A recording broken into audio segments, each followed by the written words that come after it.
I don't know about the rest of you guys, but there's really something about 60s girls. Like, just look at young Elizabeth Taylor, young Audrey Hepburn, young Julie Andrews. I'm in love.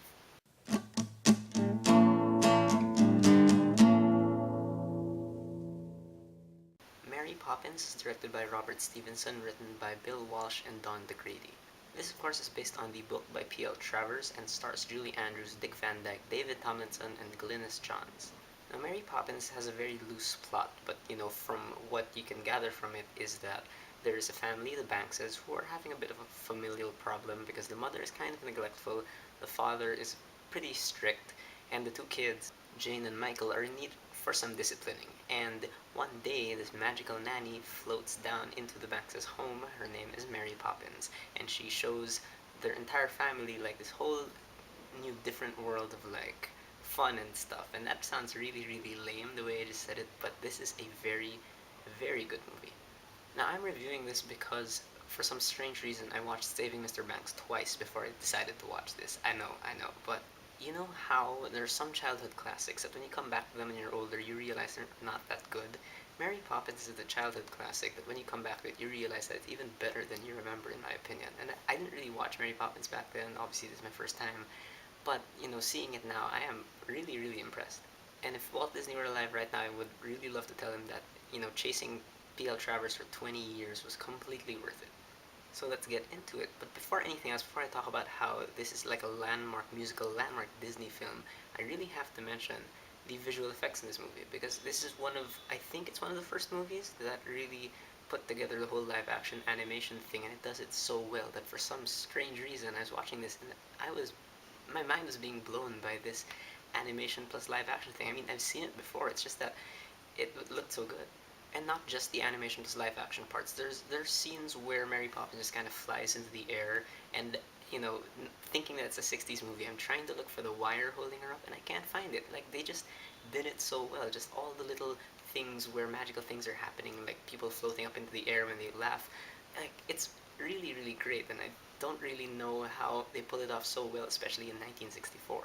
Even the backgrounds don't look fake. I mean, green screen is put to shame by the level of skill they show in Mary Poppins. And just, there's a scene when they go up this staircase made of like chimney smoke, and it just looks really, really great. It's something straight out of a kid's book, but it looks believable.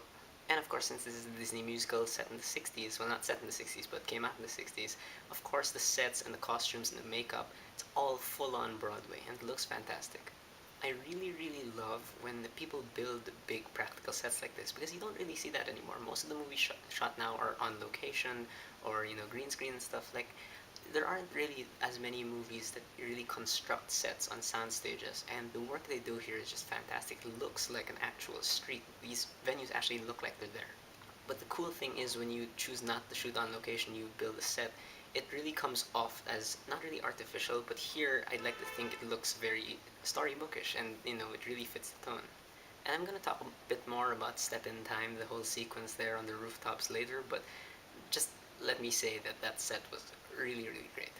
Another cool thing I want to mention about the set design is that whenever the cannon goes off, like the street they live in, whenever the cannon goes off, like all the furniture in the Banks' house like gets all disarranged and stuff, and just the way it's all set up is so fun to watch. Like I really wish people did that more. Just pretty much booby trap your entire set to make it like have all these staged things, and it looks really really fun.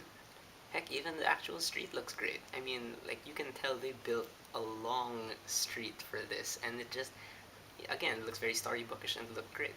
But of course, here we get to the music, and the music, of course, is legendary. This is some of the best Disney music ever, and this is saying a lot. And like right after watching this, a spoonful of sugar was stuck in my head for literally 24 hours. I could not stop humming it in class, in the library, and everything. The interesting thing about the music here is that it's not really written to progress the story because there isn't, technically speaking, a lot of plot here.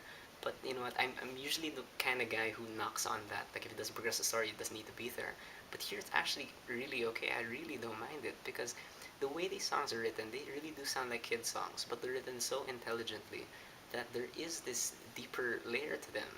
It really does feel like Mary Poppins is teaching them life lessons and stuff, but through songs that they do not understand just now, but when they grow up later, and they hear another song in their head, they'll realize like what it means. And I think that's what kids who watched Mary Poppins back in the day realize now.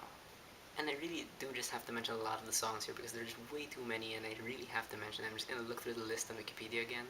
A Spoonful of Sugar, of course, is great. Jolly Holiday is really great. Supercalifragilisticexpialidocious, I thought would be like a bigger part of the movie because I keep hearing about it, but apparently it's not. But it's still, fun in its own way.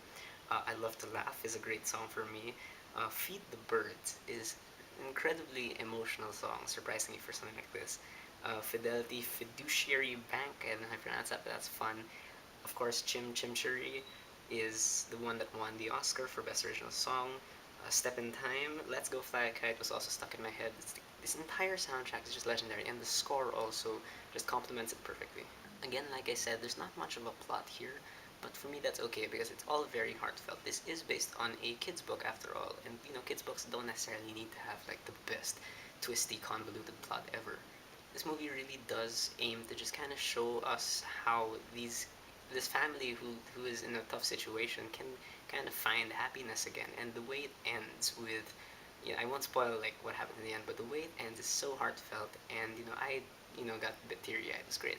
And this movie also has surprisingly very good characters. Mary Poppins is a very well drawn character. She's just not the nanny. She also has a stern side to her, and I love how they really balance that well. I love how Bert like knows Mary Poppins. It's just, I don't know, just that small detail, the fact that they've seen each other before, and they're just friends. I just like that. And Mr. Banks, Mrs. Banks, surprisingly they have so much personality.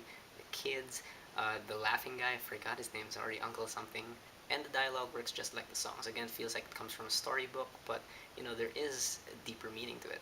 As for acting, I really just want to single out three performances. Number one, of course, Julie Andrews and her legendary performance as Mary Poppins, which kind of typecast her, because whenever you saw Julie Andrews after this, it's like, oh, you're Mary Poppins, and but really she does such a great job. She definitely deserved the Oscar, I think.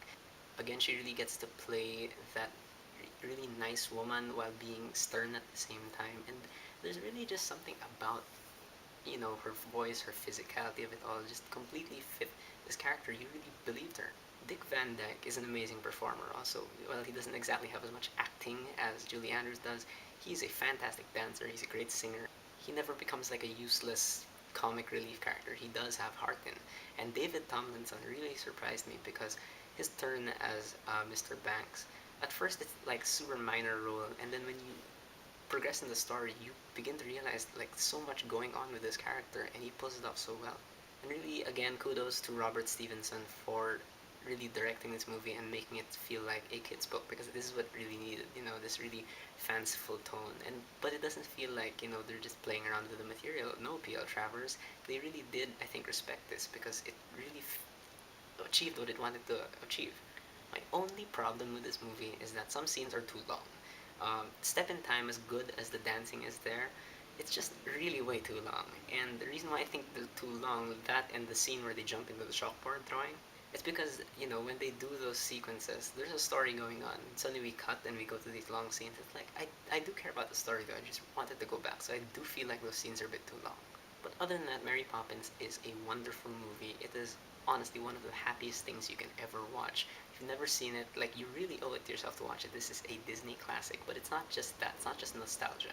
This is a very technically proficient movie, and the acting is great, the directing is great, the writing is really great, and you will have songs stuck in your head for days. Alright guys, that is my review for Mary Poppins. Whatever you think of Mary Poppins, whether you've seen it or not, and whether you love it or not, please leave me a comment. Let's have a conversation.